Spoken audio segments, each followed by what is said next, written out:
welcome to episode 130 of Silver Lining for Learning. I'm Punya Mishra and I'm joined with Chris Didi and Kurt Bonk. Young Zhao is off today. And I'm really excited about the third of our three episodes that we have done around education in India. With us today are Priyanka Chopra.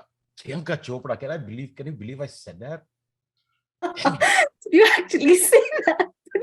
Oh I thought God, it was brain fun. fade, bad brain fade. That's okay. Priyanka and Joseph from Quest Alliance and Read Benefit. Dang, yeah, that's what happens when you stay up too late. Sorry about that, but anyway, um, uh, particularly I was speaking about 21st century learning in an Indian context. In our previous episodes, we had talked about sort of the complexity of education in India. We have addressed that, but we haven't really looked at this issue of what 21st century learning means, what it means to, think about the environment and so on. So that's what we will be sort of focusing on today. One of the things I just want to point out is that the image for this show is a painting from the Madhubani region in India, made by this person by the name of Bindi Priya, who's not sort of a professional artist. It's a form of ritual painting, which has been going on for hundreds of years. And the reason I point that out, because this painting is the story of one girl. And the painting is basically like a comic book, which narrates her story of wanting to go to school, but being denied going to school because she has to do work at home, ends up getting married and is sort of mistreated by her family, and then leaves and then goes and gets her education. And it ends with her becoming a teacher at the end. The border of the painting is just books, again, emphasizing sort of the value that education and learning has everywhere, but particularly in sort of countries like India, where that is the only avenue for hope and change. I just wanted to point that out because I thought that was just a beautiful painting that I had access to from a digital collection here in the US. But without further ado, I'm just going to open the floor here. So Priyanka, apologies again for that name. Fopa. Can you just tell us a little bit about yourself and Quest Alliance? We've had Quest on the show before, but I think today we are going to talk about slightly different things. So Priyanka, on to you, and then Joseph. Hey, no worries, Punya. I think I do get that a lot because Priyanka Chopra is one of the most popular Bollywood actress in India. Just for context. So I am, like you mentioned, engineer by training. So I think I continue some of the conversations you've had about how a lot of people that you got from India are from engineering backgrounds. So I think I will fall into that bucket as well.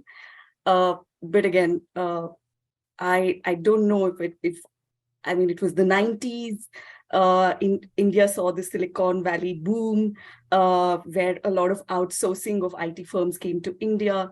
Although I graduated during the recession, I went into the engineering, got an engineering degree when the IT boom was pretty high in India. And therefore, a lot of middle class parents, I think, thought that was the best way out for us to get an opportunity in life. Which I think us millennials have broken away from largely. So you could say that I'm one of those persons. I quit to really, I think, jump off the cliff in a way and see what I really wanted to do. And that's how I ended up in education. I got a degree from SOAS, University of London, in development studies.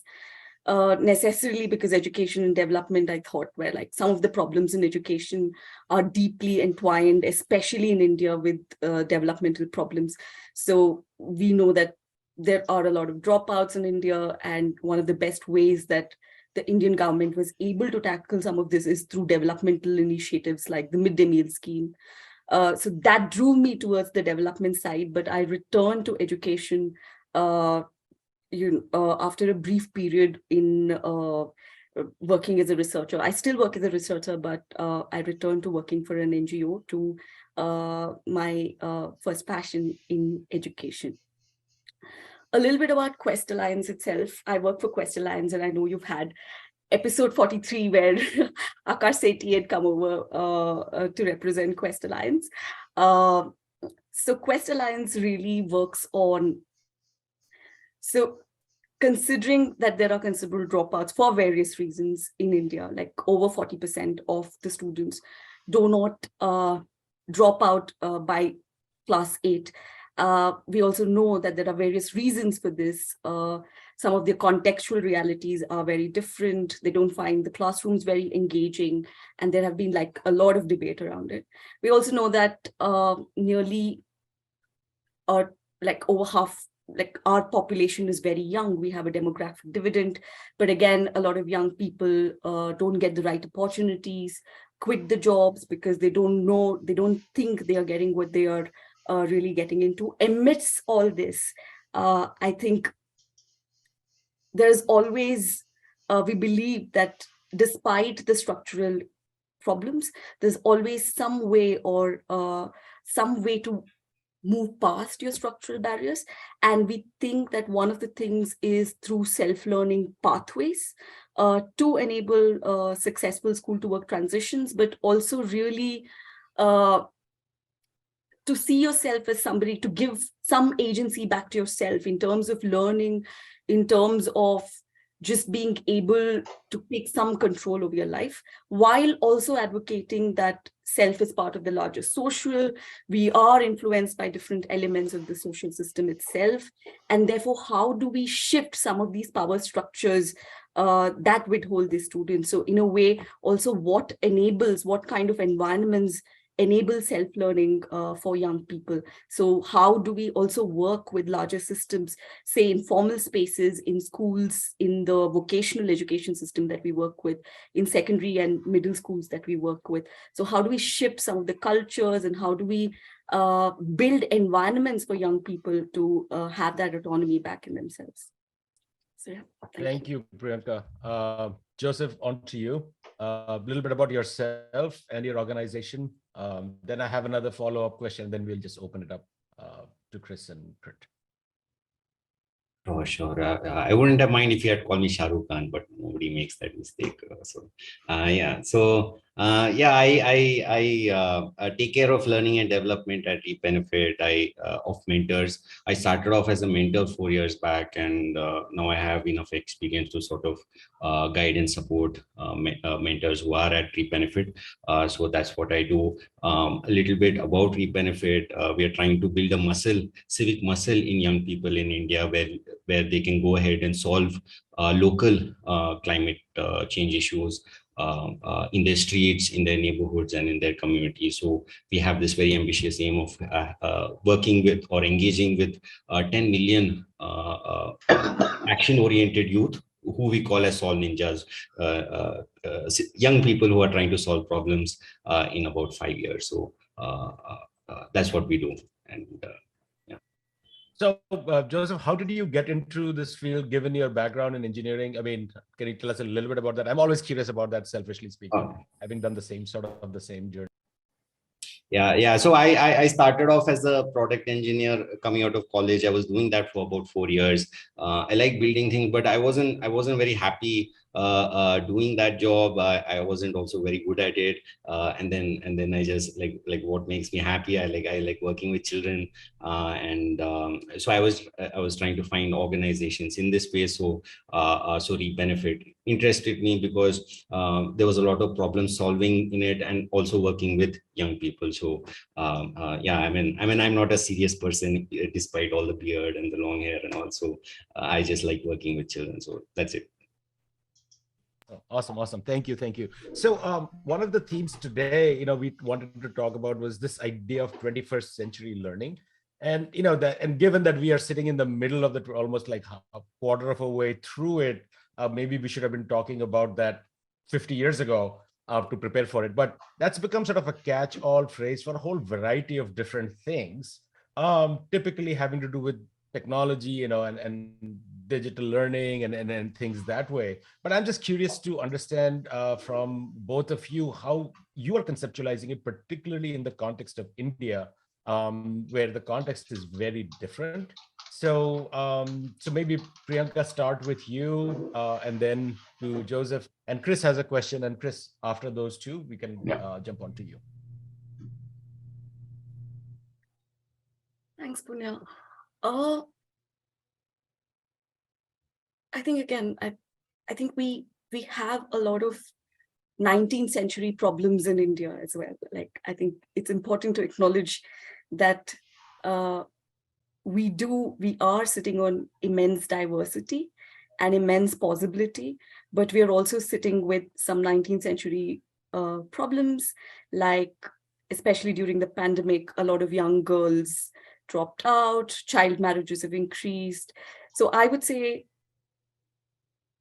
21st century learning would be something where there is access to learning to all young people, especially in an Indian context, but also in terms of moving away from the 21st century, the 19th century industrial model in a lot of ways.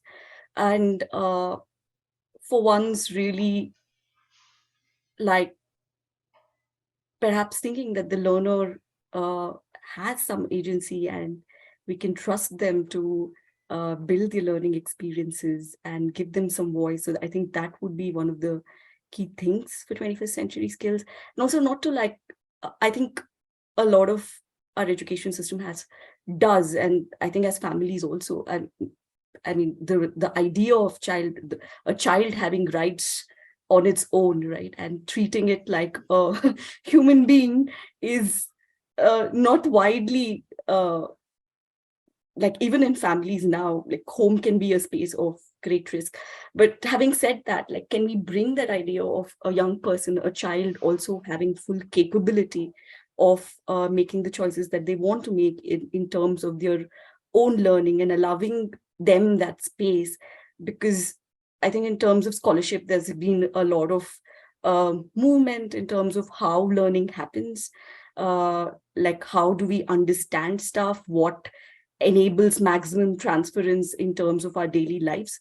But we haven't really reached that phase in implementation currently. So I would think like 21st century learning would be where some of the like, all learners have access to education, first of all, but also in ways that brings out the true potential of a learner and is a transformative space for the learner to bring out the unique individual that everybody, all of us, are. Thank you. So I'm hearing like sort of both sort of what and how learning happens in the broader context within which it happens as being something that Quest is involved in. So Joseph, how do you guys at REAP, or you personally, think about these issues? Right.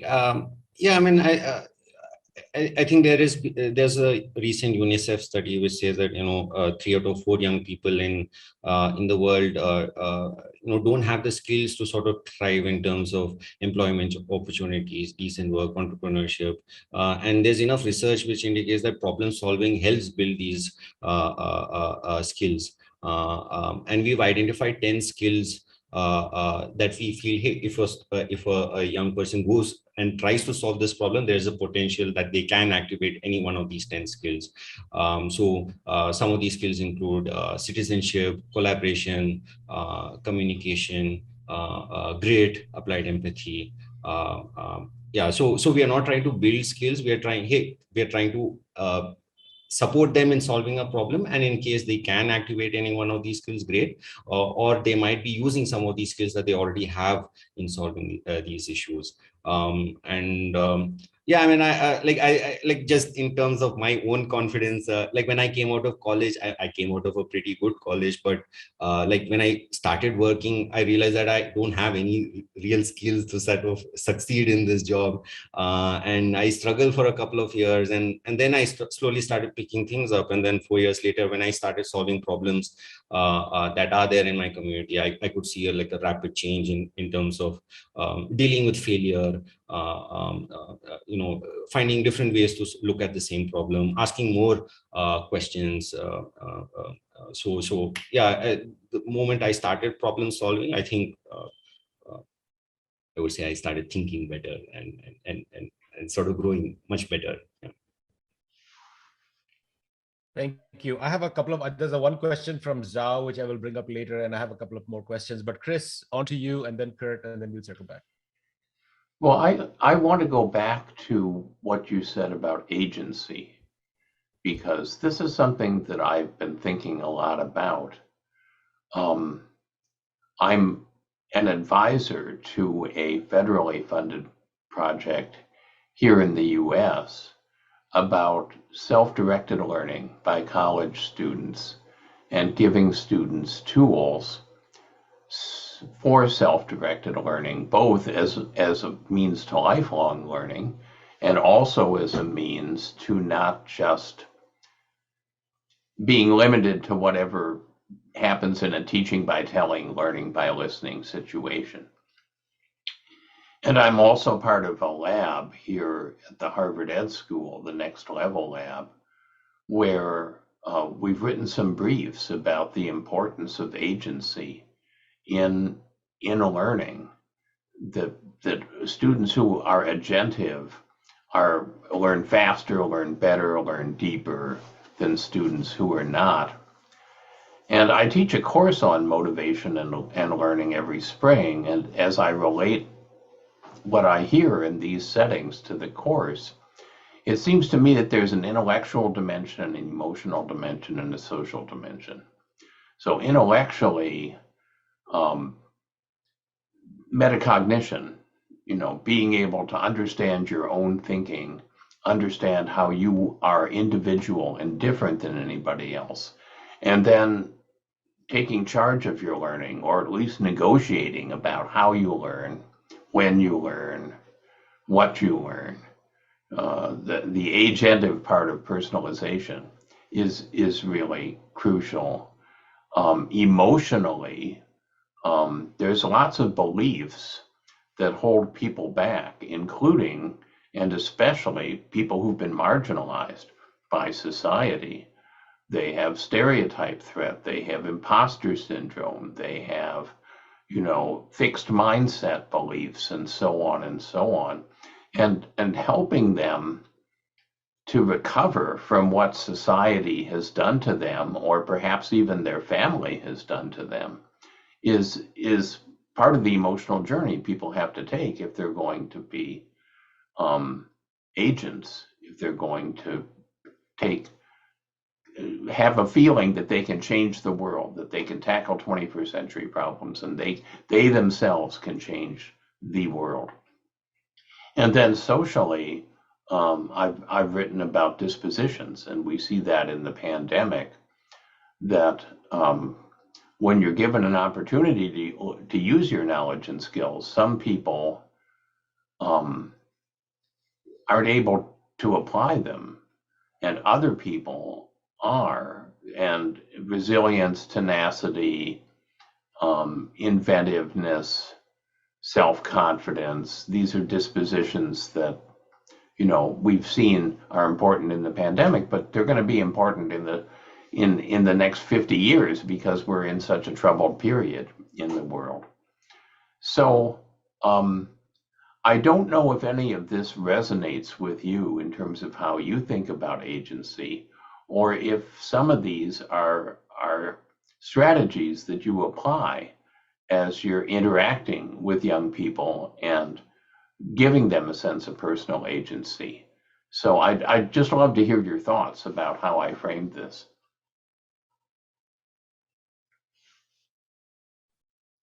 I could start.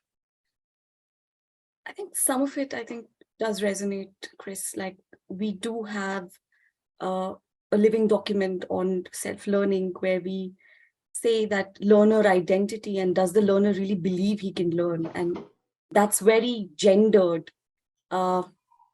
We see that, like, a lot of young people, especially young women, don't think, like, especially in our projects where we design these hackathons to enable some of these self-learning pathways and to help them see if they can be solution makers on their own. We see that lot tinkering, especially, and there is research on this, that young people, especially women, are reverse to risk. They would not tinker more. So we see that. But in some of the spaces that we provide or help enable in schools, like these hackathon spaces, I think the idea is that some of these dispositions can be built, and we're working towards cultivating this 21st century skill. But skill is a combination of knowledge, values, mindsets, attitudes. But some of these dispositions can be reiterated through practice. And when we allow, they can break some of these existing dispositions and allow for new dispositions to develop. So when we've seen that young girls thinking that, oh, I had never touched a battery before, I had never connected wires before, but now when I do it, I feel like I can do it more. We also see that these women coming out and saying we had stage fear. It works in interesting ways when these pieces are built. We also have a program with adolescent learners in Jharkhand, where out of school spaces, learning spaces are created, and these young adolescent girls themselves run some of these. So when they're able to hear out others, where the space is created, where they can use some of their agency. So the fact that some of the societal biases can really be broken. I mean, I'm not saying all biases are broken, but it's one way and one step where multiple social realities come together, and there is a lot of possibilities in that space. Also in Bihar, where we work, we run these Bal Sansats, where decision making for young students, especially when girls come into power, where they're able to take decisions for their own schools. We see that a lot of dispositions and how they think of themselves in terms of their own learner identity has a positive effect, and speaks to some of these intellectual, emotional, and the social dispositions that you speak about. And one of the key components in our programs is always understanding the self, right? Like, what kind of reflective practices can you bring about? And we have a intersecting theme on gender as well. So yes, I would say in some of the programs that we do, we do look at it intersectionally. So I'll let Joseph also go ahead.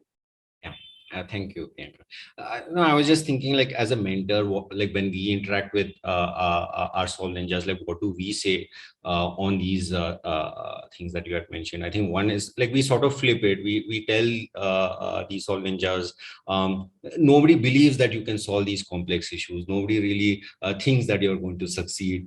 So let's prove them wrong. I mean, it doesn't matter if you're going to fail. So let's spend some time figuring things out, and let's try solving these issues. So we try breaking it down for them and making them understand that once you go beyond a certain age, 18, 19, everybody looks at success, and this is the time to fail, and it doesn't matter all these other factors that are there. So that is one. And when we also work with young people, and we take them to low income areas where there are a lot of issues. We don't say that we are doing charity over here, we're not helping others. Like, these are the issues that are there in our city, let's try solving them. And we make sure that we say that, so they develop that sense of responsibility or agency. Like, okay, I'm going to fix this issue, and they don't look at it in terms of helping. They look at it in terms of problem solving. So it's as a mentor, that's what we do. I couldn't agree with you more that getting beyond a deficit model, that the people you help have a deficit, that you have a deficit, is just central, because if you feel that way about other people, it's probably in part because you feel that way about yourself. So I have two comments and a question, but I think I'm going to get to the audience questions within my question, and I'll save my second question for later on in the show. I'll first comment on what Chris had to say about self-directed learning. because I was up until 4 a.m. working on a paper on SDL. That's a summary of my research over the past decade on research on self-directed learning in open education environments and massive open online courses. Chris and Punya and Young have each contributed, I believe, pieces to Shangyi Chen's journal, ECNU Review of Education. The East China Normal University is involved in this podcast show and has a journal that's a SAGE journal that's open access that we, except for me, all of us have contributed short pieces, reflective pieces on change in education and the future of education and what we see happening. A year ago, last December, I tried writing a short piece for that journal and submitted it, and I didn't hear back for a while. It was a little bit longer than a short piece. It was titled "On the Trail of Self-Directed Learners," or "On the Trail of the Self-Directed Learner." And I got a note about 6 months ago or 5 months ago that there's a special issue of that journal on educational technology and the future, that they're going to include that, maybe, my piece. So I've been working on expanding and revising and so forth until the wee hours this morning. Last week or the week before, I had a second piece, a sister piece, so kind of a brother-sister piece on 15 guidelines for fostering self-directed learning, 15 guidelines and strategies that appeared in the journal Open Learning from the UK, Open Learning on e-learning, distance learning, and so forth. And so I will be sharing that, both of those with my colleagues, and I'll try and put in the chat window the links to the one that's out, or I can send them individually to you after the show if Punya sends me your email. And so I've been really interested in, and so has Young Zhao has been quite interested in self-determined learning, self-directed learning, kind of taking ownership and agency over learning. And basically the research from Edward Deasy and Richard Ryan out of the University of Rochester, where I happened to be last week in Rochester. I didn't see them, but if anyone's watching the show later, you might want to look up the work from Deasy and Ryan about intrinsic motivation and self-determined learning and self-directed learning, and Malcolm Knowles in addition to that. But my comment is going to relate to the two questions that have come in. Every week, pretty much for the last couple of years, I've tried to form a question related to creating effective learning environments. And actually, I'm teaching a course right now on designing learning environments. And my students are watching many of these shows for their final project. And they have to create a learning environment, an effective one. But I normally ask, what can you do to create one? And you've already covered it. You said we want to develop 21st century learning environments. Priyanka said that, Joseph said that. And you said, you've identified 10 skills and beyond in a living document of, if you will. And I want to go through some of these that you've mentioned: fostering and displaying the uniqueness of every individual in the community. So creativity and uniqueness, creating transformative spaces where that uniqueness can shine, providing access, of course, to education opportunities, choice, agency, collaboration, critical thinking, something that's been repeatedly mentioned in several of the Indian episodes, fostering a sense of reflective, metacognitive, evaluative, analytical thinking skills, communication skills, applied empathy, problem solving, grit, learner identity, confidence, and one that I can't read, citizenship.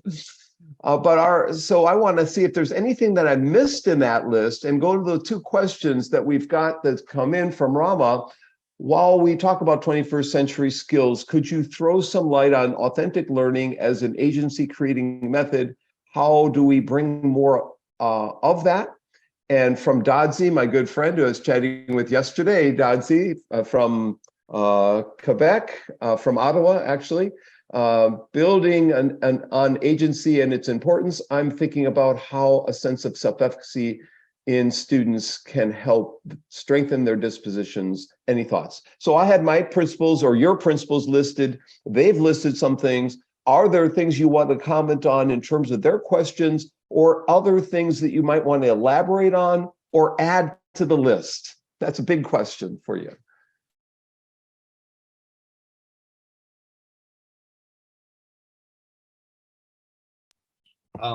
Yeah, I can add to the list. I was just going like mentorship is something that I would say adds to creating that learning space. Like today I was in a class and one of our mentors was taking a session and she was asking students to share, and in one of the groups two people from the same group were trying to share something, and one student said, hey, I would like him to share because he generally doesn't speak in the class and I see him sharing, so I want him to do it. So just like a good mentor reflects well with the students, gamifies the session to show students that collaboration is important, critical thinking is important. Yeah, I mean, I would just say, like, of course, I have like my only connection with education is mentorship. So I would add in mentorship in it. So mentorship, sharing, and gamification. You mentioned three things.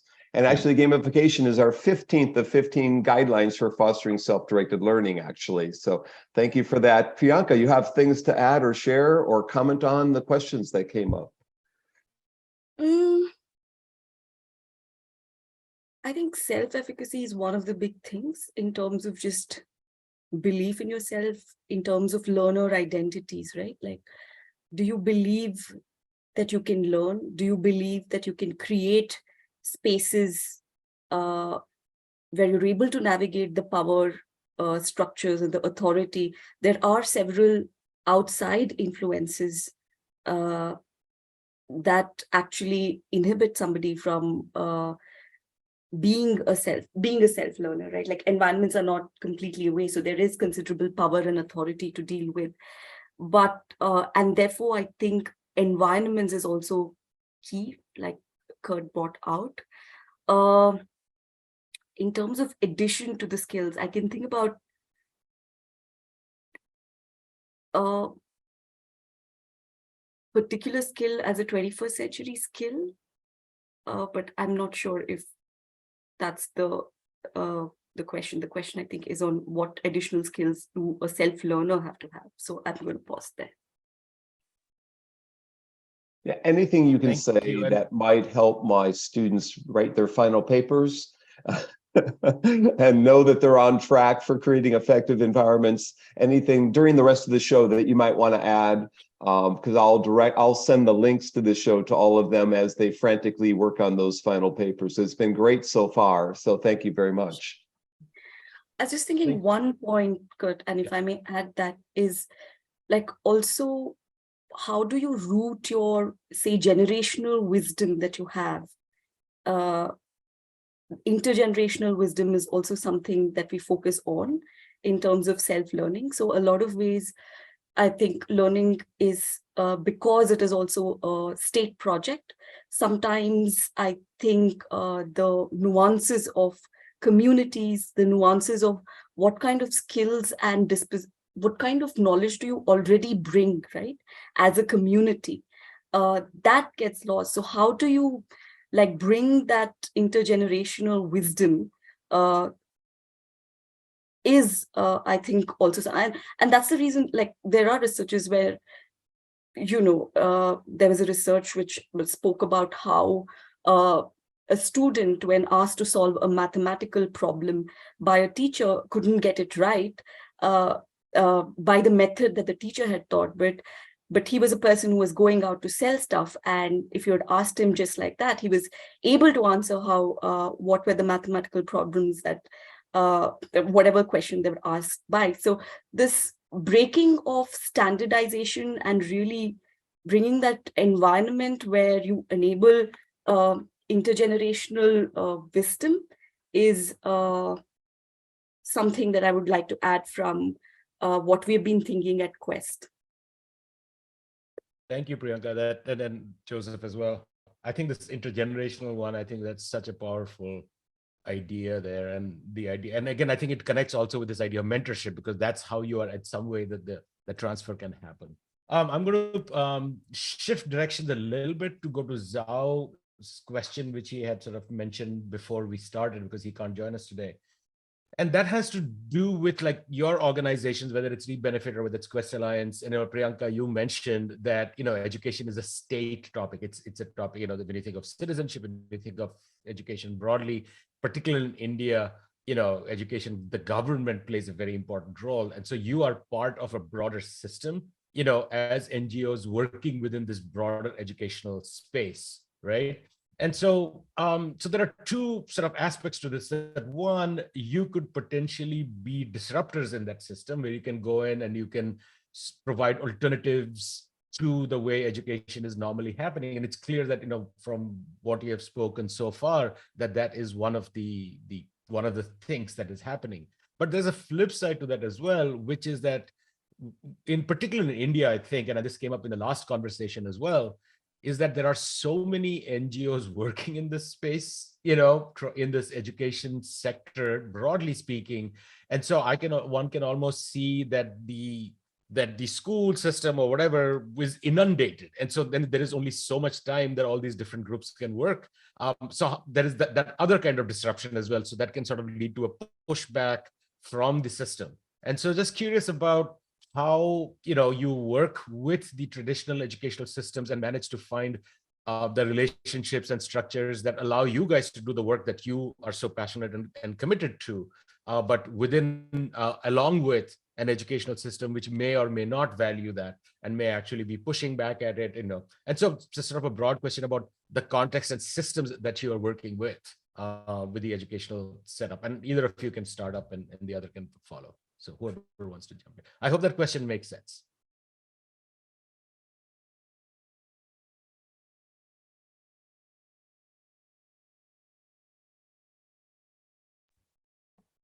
Yeah, Go ahead, Punya.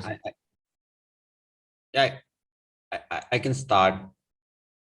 Yeah, I mean, yeah, just in terms of like our experience, I think in 2019 we were working with the school, and they sort of gave us the sort of academically not good class.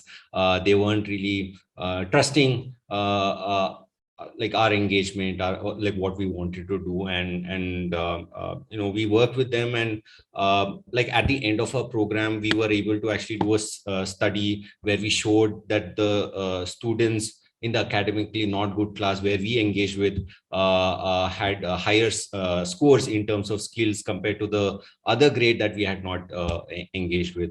And like once we were able to show the school the results of our work, I think they were super happy. And in that class alone, like we got almost 450 problem solving actions, 365 reports to the government, 7 campaigns started by students, 76 solutions implemented. So just the sheer impact just convinced them, and they still reach out to us, say, hey, can you come back and let's do something. So I think great mentoring solves that problem, even if they don't trust us at the start.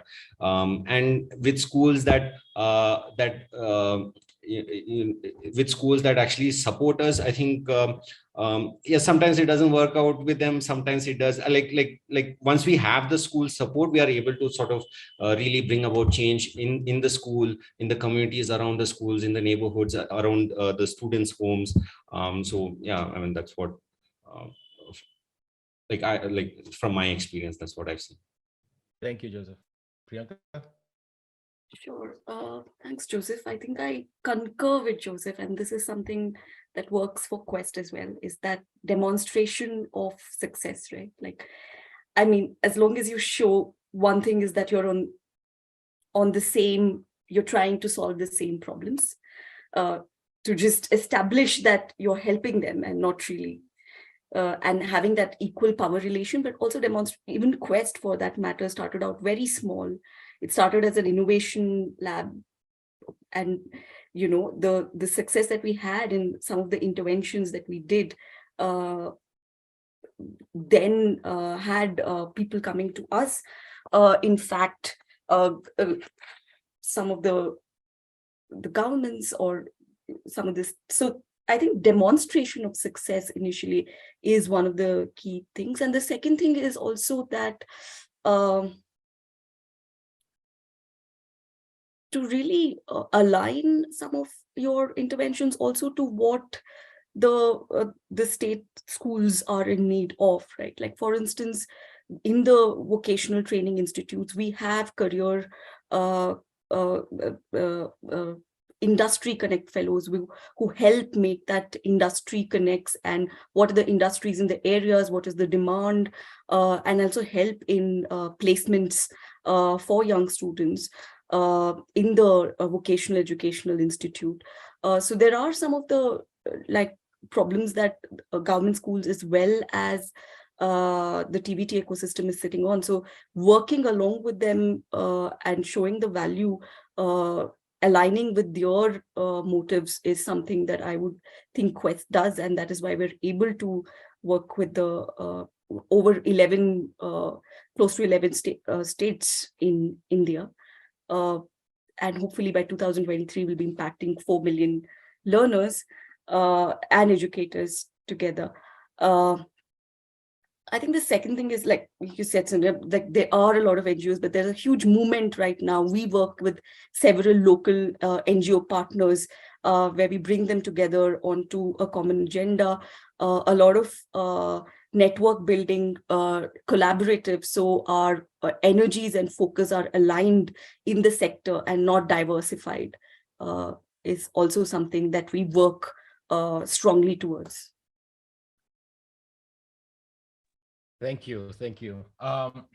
So this is a question that, Priyanka, you and I have talked about in the past when you reached out to us here at ASU about during the pandemic, you start seeing youth using technology in sort of innovative and creative ways, bringing a sense of aesthetics and so on. And Joseph, like just from hearing and listening to you and reading about Benefit, clearly one of the things that you are aiming for is this agency and creativity on the part of the youth that you work with.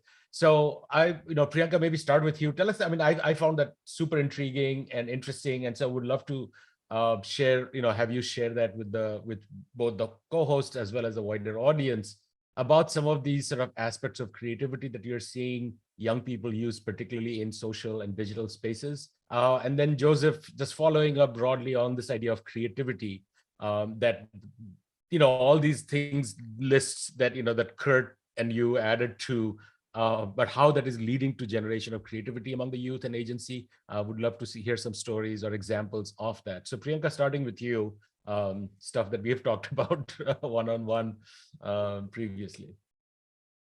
I think there have been a lot of, and because of the pandemic, a lot of dropouts, a lot of learning loss, which has happened in India.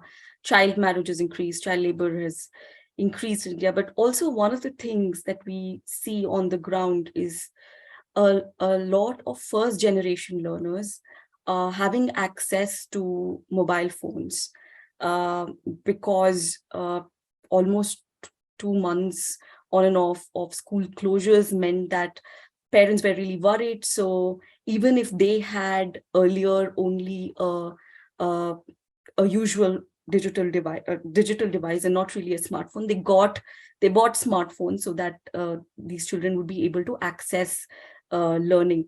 And one of the things that we see, especially in secondary school students, is they're using it in very interesting ways.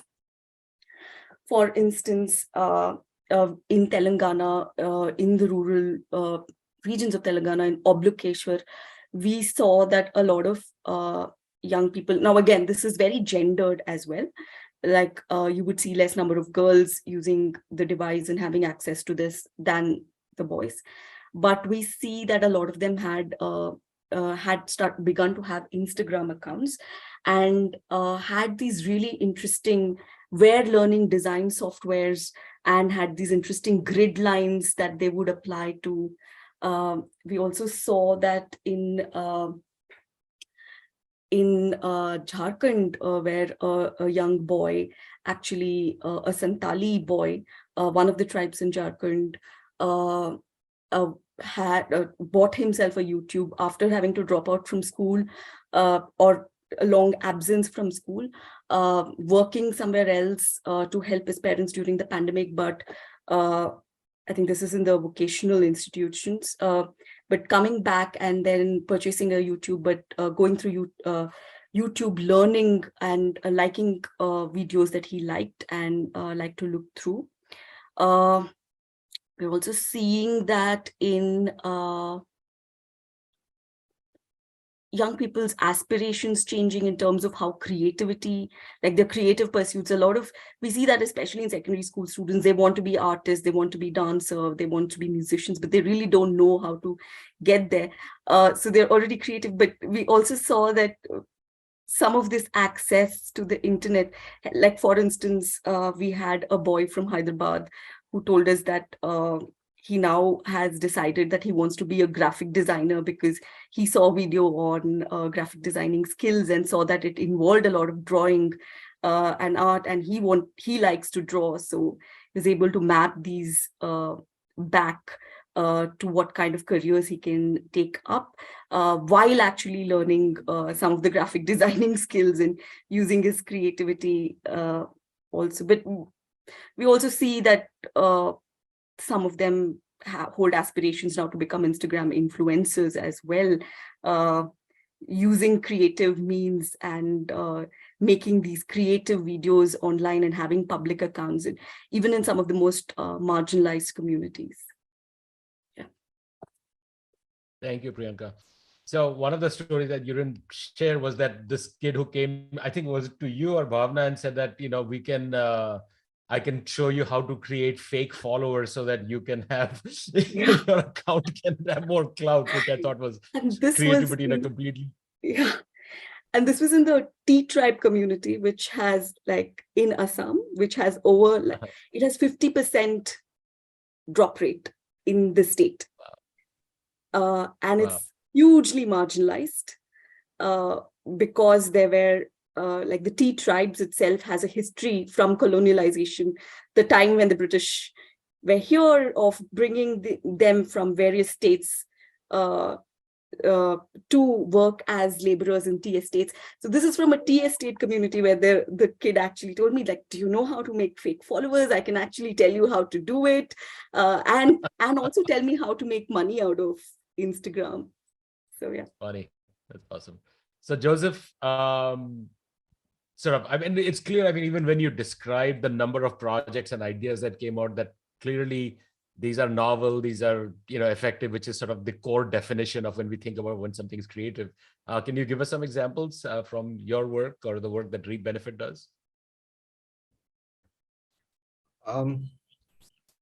Yeah, I think when we work with our students, our Soul Ninjas, I mean, I never use the word creativity with them, so I'm also struggling to sort of answer this question. I think what we tell them is that you can look at it in terms of problem solving, right? Even in the case of the story about the fake followers, they're trying to solve a problem of getting more followers. So and we tell our Soul Ninjas there are 5 ways to actually solve a problem. Either you can report a problem, or you can use technology to solve a problem, or you can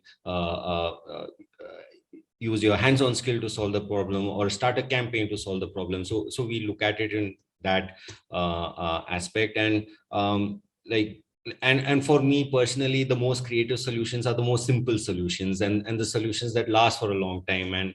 And when you're solving problems, you end up interacting with a lot of people, and people are just weird in general. So addressing those weird behaviors, and you have to come up with creative ways to sort of deal with people. So yeah, I mean, I think that's the answer I have. Okay, thank you. Chris, I know you had a question, and then Kurt, I know you had one as well. Yeah, I'll try to be brief because I want to make sure that we get to Kurt's question. But I want to reaffirm what we said about intergenerational learning, how crucial that can be.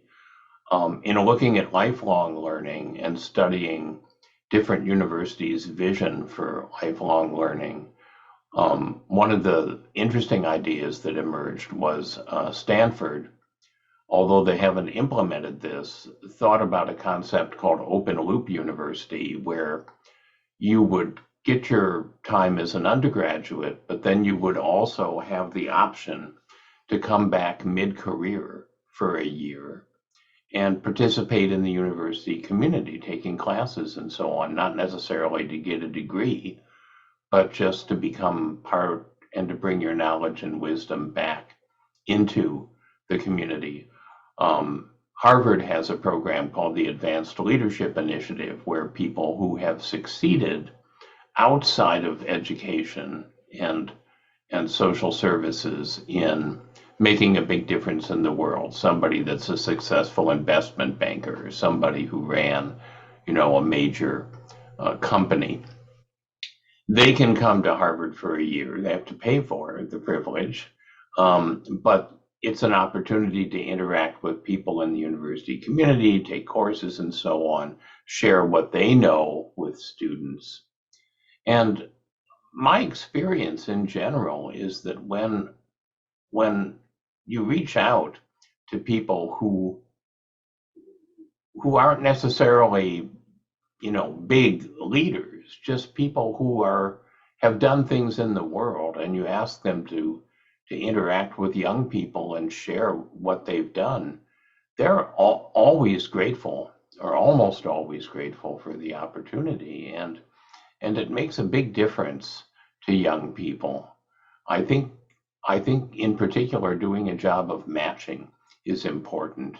As part of a grant that I had years ago, we made some short video clips of young professionals in their early 20s. The purpose of our project was to get students to get through algebra, to help them get through algebra emotionally as well as cognitively, because algebra is a gatekeeper for all sorts of STEM-related jobs. And the key to the videos was not only that we had a very diverse set of young STEM professionals, so you could find yourself in one of the videos, and that they were talking about how great it was to be in their early 20s and to have a STEM job, but each and every one of them was chosen so that they could authentically say, I really struggled with algebra. I'm not a genius at math. I struggled with algebra. I almost gave up, but I wanted this job, and I pushed through, and look at me now, and you can do this too. And I think that kind of matching, where the adult isn't some, superstar perfect person that kids might respect but they can't identify with, instead is matched to some of what their concerns about themselves are, that can really be very effective. I don't know if that's part of your own experience, but I wanted to float that as a concept.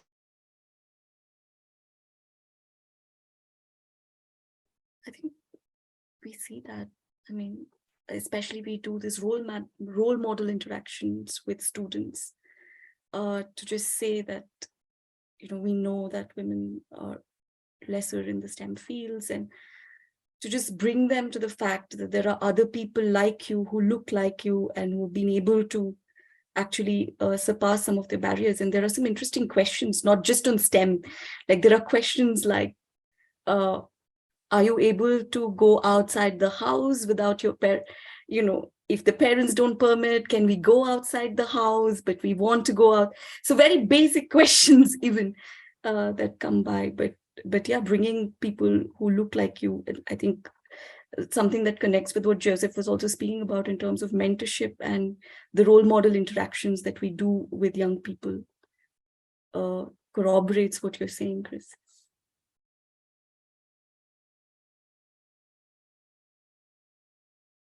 Joseph, any comments? Oh, no. Sometimes in my class, I just tell them, like I'm an idiot, and even an idiot like me can solve these issues. I think like the way I'm able to guide them is just from my experience, and even though these problems are very, very complex, there are a lot of simple things that we can do to sort of make progress on those problems. And and there's a lot of emphasis on how smart you are or how intelligent you are in Indian schools. So sometimes when you just tell them that, boss, even I don't know the answers to a lot of these questions, let's figure it out together, I think that itself sort of comforts them, and like, okay, let's do this. Yeah, I mean at the start, like when I was a mentor, I would just tell them, like, I have no idea what I'm doing. When it comes to these issues, let's try something out. So yeah. And just another point, like we also had different communities in Benefit. We have about 13 communities, and we get actually some of these community members to mentor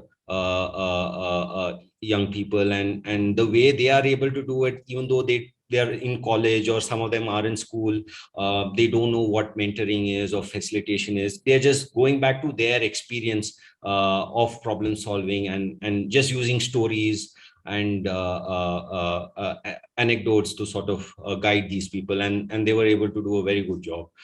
So yeah, experience has a lot of. Thank you, Kurt. We have 5 minutes, Yeah. so let's Yeah. get your So, question and quick sure. response. And then I have a wrap up for introduce the next show. So a simple yet a hard question is, I'm wondering, now that you've been working there, and you might indicate how many years you've each been working in this kind of capacity. Maybe you did early on, I might have missed that. But what's been the most fulfilling aspect of your job now, and what's been the most challenging? And if you would like to give an example or a story that illustrates the challenge or the fulfillments that you've had, maybe give us, each of you give one story that might explicate some of that.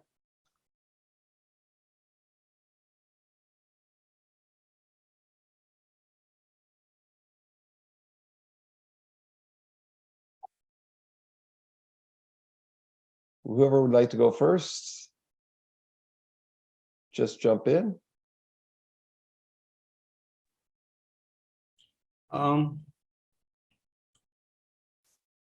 Yeah, it's a tough question. I think yeah, I mean, I think just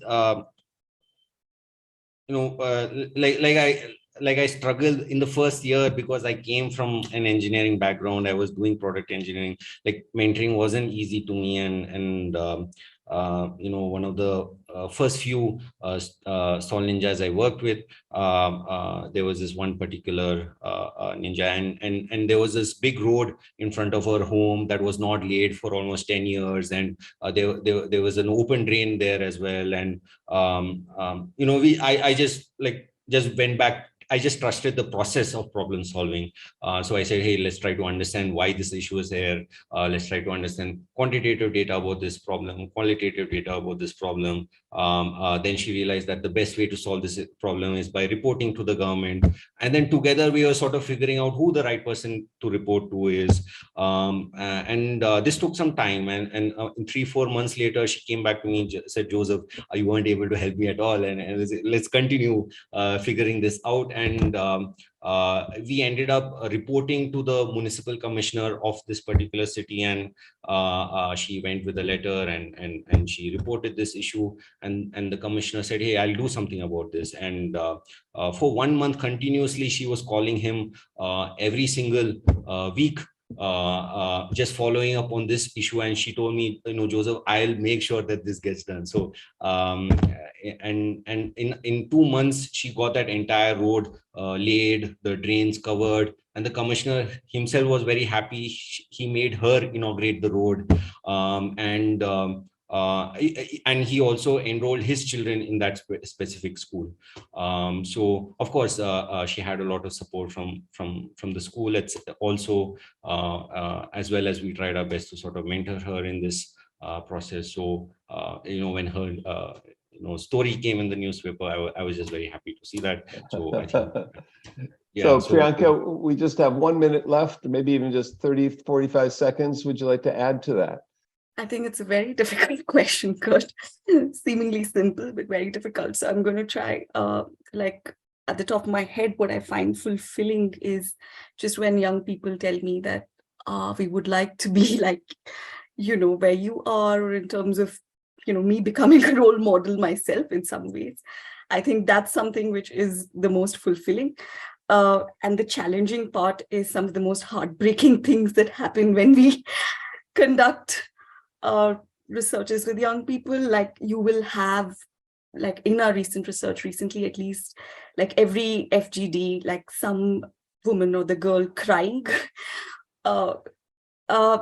And it's very challenging emotionally and it's quite heartbreaking. Like one of them cried because they didn't have she thought she was not able to get into the computer course she wanted to because she didn't have enough funds. Another person cried because of the gender related issue. So I think sometimes it gets really hard.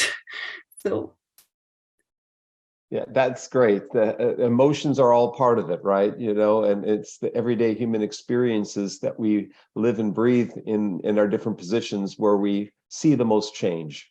And that's where the happy moments come. That's where the frustrations come oftentimes and the challenges.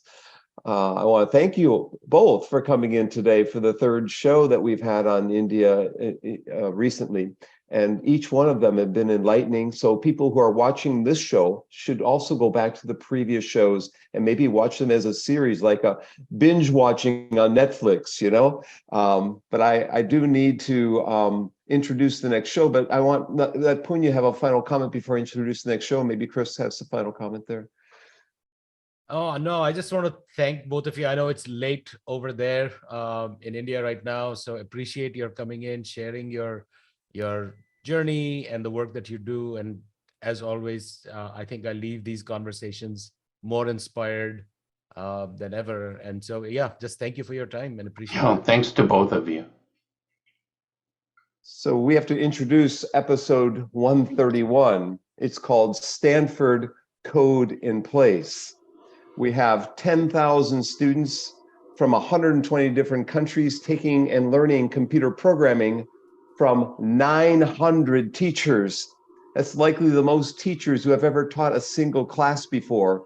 There are 3 people who will join us: Chris Beach, Maran Sahami, and Julie Zielinski. So at the normal time next week, 2 weeks. 5:30. 2 weeks. 2 weeks, sorry. 2 weeks, thank you. 2 weeks in December, we're going to have a show at 5:30 p.m. Eastern time. So please join us for that show. Thank you all.